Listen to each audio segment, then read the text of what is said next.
So let's talk about Denise Richards from The Real Housewives of Beverly Hills and what's going on with that, the drama with that from a gay perspective, a gay lens.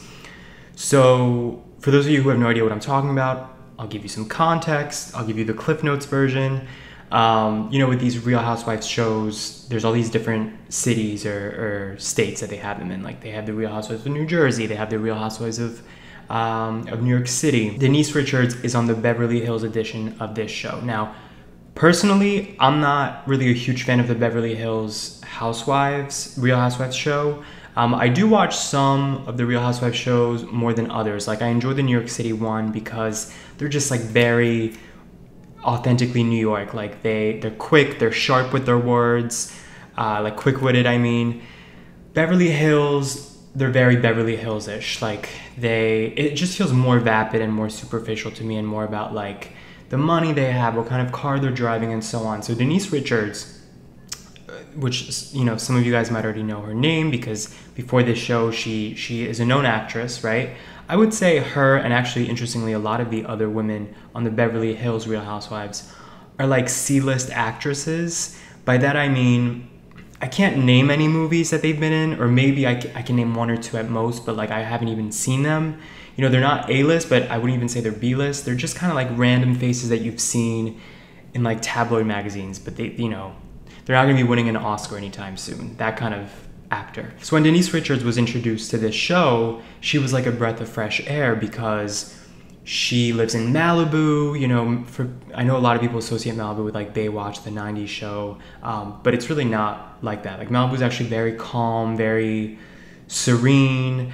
A lot of people who live in Malibu, there are a lot of wealthy people in Malibu, but it's also just a community of like very chill, sort of hippie type, like, vegan community, people who meditate in the morning. Like it's that kind of vibe. So Denise Richards came into the group kind of being that representative of LA, I guess, LA culture versus Beverly Hills culture.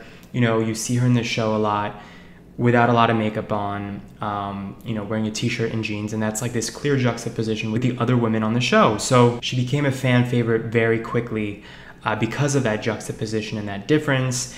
And now this season is like revolving around her demise basically on the show and like the hypocrisy that she's being linked to.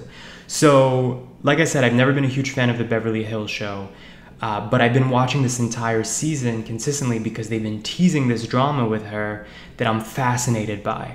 And they finally came out, the revelation on yesterday's episode, but when you guys see this video, it'll probably be a few weeks after I've made this.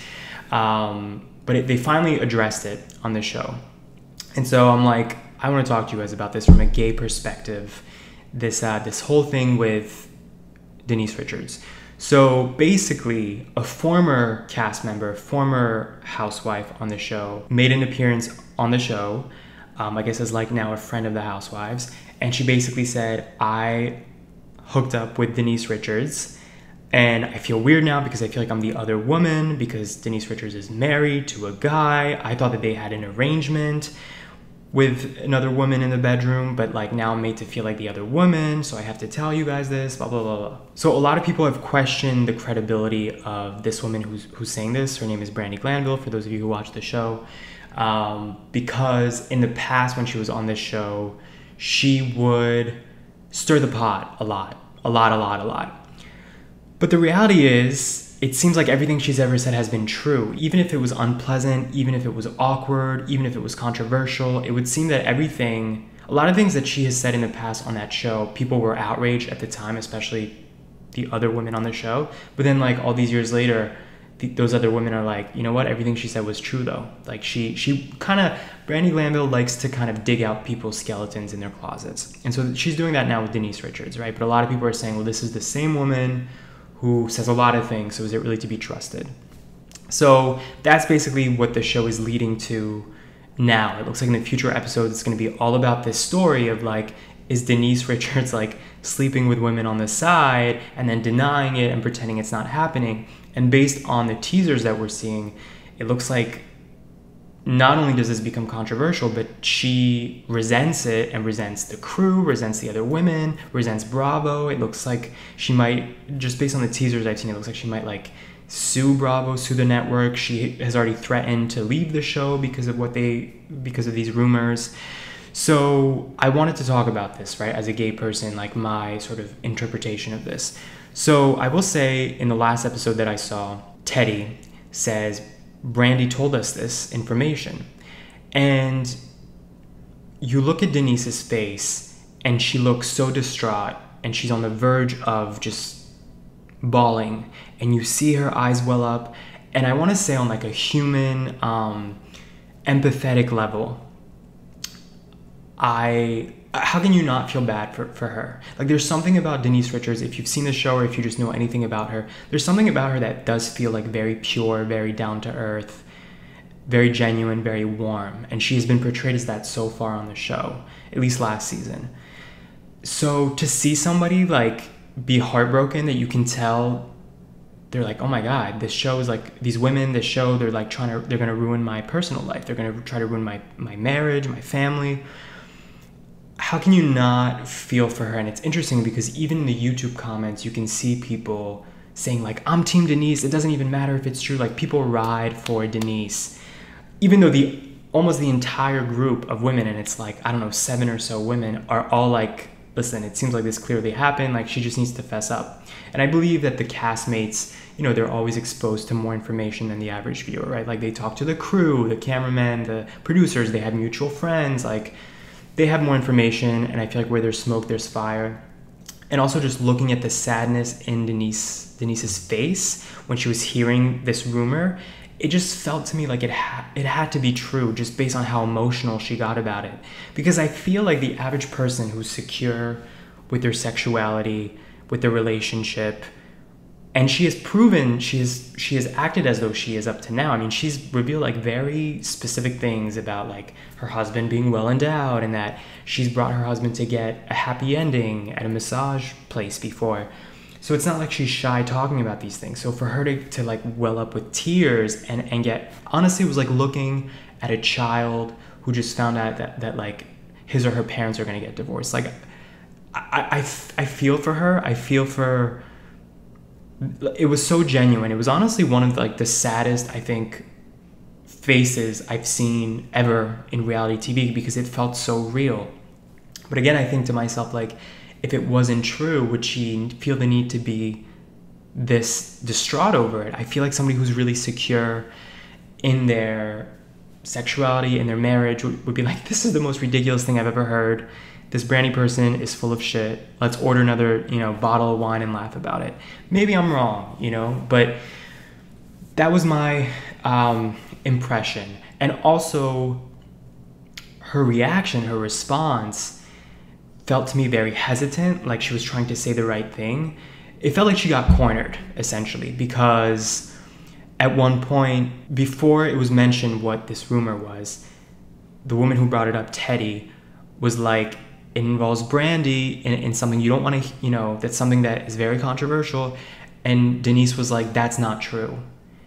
The word "that" was the operative word that made me go, oh, so she already knows. She knows what this is about. So maybe there is some truth to it, right? Like, how does she already know what Teddy's going to say? And Teddy had the exact same response as me. She said, oh, so you already know. And Denise, you could tell that she, the gears were turning and she was trying to say the right thing to be politically correct. She said something like, my husband was there.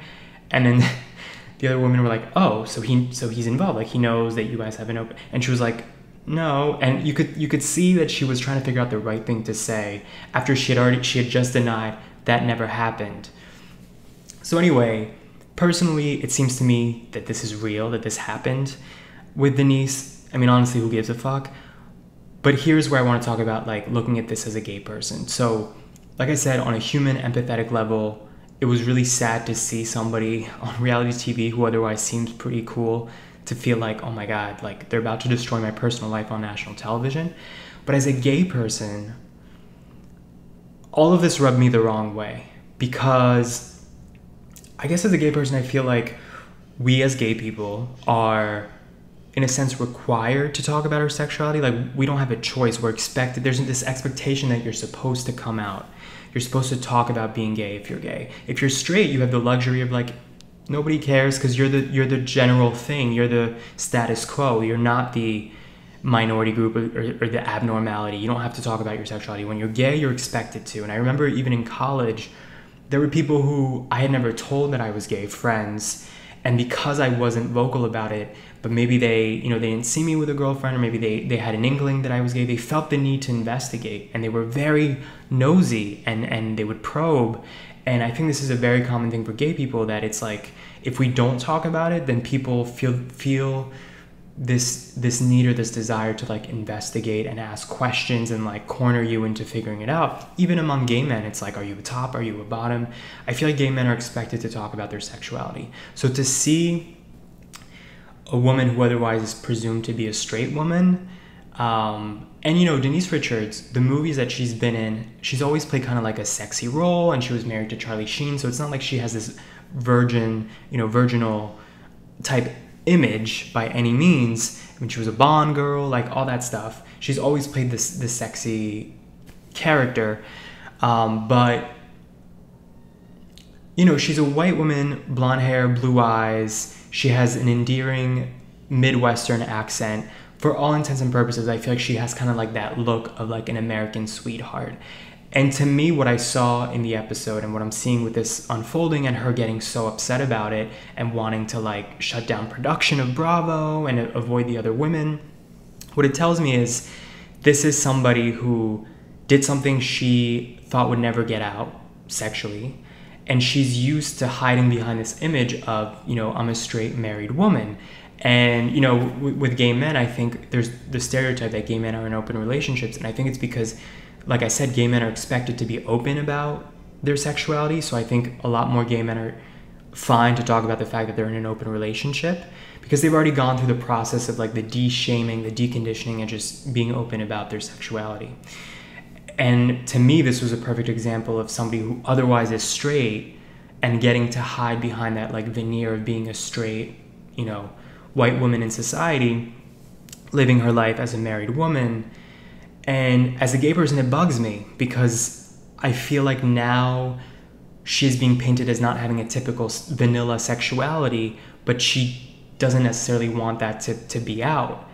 And, of course, somebody might say, well, she has a right to her privacy. Like, why does she need, just because we live in a society where gay people feel expected to talk, does that mean that everybody is now, everything needs to be out in the open? Of course not. But she's also on a reality show. Like, this is what you sign up for. To go on a reality show thinking that the skeletons aren't going to come out of your closets and that things that are controversial in your personal life are just going to stay in the closet. To me, that's pretty rich. That's pretty like arrogant for somebody to think that they can hide all of that stuff and that they don't have to reveal this. And additionally, for her to get that angry that she would threaten to leave the show and shut down production, I guess to me, seeing it as a gay person, it just says a lot about her character, that like now that she's being put in this uncomfortable position that so many people are put into, especially gay people, it's like she doesn't know how to deal with the shame of it, so it's just easier to like lash out. That's how I'm interpreting this moment, and that's why I've been following this season, because I'm fascinated by this storyline. In addition, Brandi Glanville said that she believed Denise Richards had an arrangement in her marriage where as long as she plays around with women, it's fine. And we don't know if that's true, of course, but even if that's not true, the fact that this happened and that we think this happened, that I think this happened, and that Denise Richards would have tried to like shut it down, it repeats an offensive trope, which is that gay love is not a real thing and gay relationships aren't a real thing. This typical story of like they got drunk, they had fun together. I mean, that's a lot of men's fantasy, right? The fantasy of like two women, but they're not really lesbians. It's just, they're there to play with each other, but they're still at the end of the day going to come home to a man. And that's the other part that bothers me about this, like this trope. I know so many gay men who have shared this story of that's how they first found out they even had an attraction to men, because they would fool around with a guy in college, while they're drunk, and the next day it's like nothing happened, they go back to normal. I even knew a guy who was dating, had a girlfriend in college, but he would mess around with guys, and in his mind that wasn't cheating, because in his mind that's just playing around with his buddy. Like that can't be, that's not a real, you know, that's not, you're not breaking any vows or any commitment. And I think that mentality is so dangerous because it repeats this stereotype that gay intimacy, gay love, being gay in general is not really it's not a real thing. It's just, that's what you do on the side to screw around, but you know, you come home to a traditional marriage. So again, like on a human, just basic human empathetic level, I feel for her, and you never want to see somebody get ganged up upon, especially on a reality TV show when they have a family and you know, a marriage. And so on that level, I feel for her, but I'm also like, people need to live in their truth, and it can't just be gay people who have to deal with the stigma of having an unusual and atypical sexuality. It'll be really interesting to see how this unfolds in future weeks. Depending on if somehow the information drastically changes, I might do an update video. But if you guys do watch the show, or if you have a take on this, I'd be curious to hear your perspective. We'll see what happens.